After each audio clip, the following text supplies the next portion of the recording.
Labas rytas medžiotojos, labas rytas medžiotojai.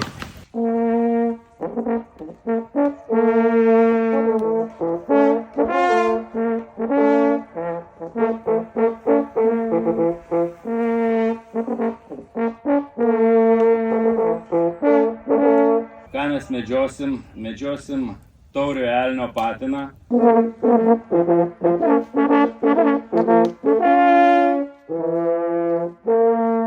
Šį savaitgalį Raudgirio medžiotojų klube įvyko Lietuvos medžiotojų ir žvejų draugijos pačio aktyvo padėkos medžioklė, į kurį susirinko kolegos, LMŽD aktyviausi savanoriai, darbuotojai ir entuziastai.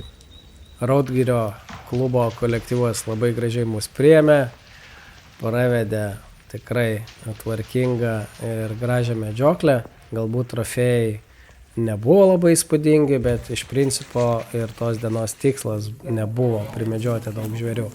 Tai galima pavadinti netgi tausojančią medžioklę, o laiką praleidom puikiai, tad noriu pasidalinti savo įspūdžiais, tik tiek, kad socialiniai tinklai riboja video trukmę, tai padarysiu kelis klipukus.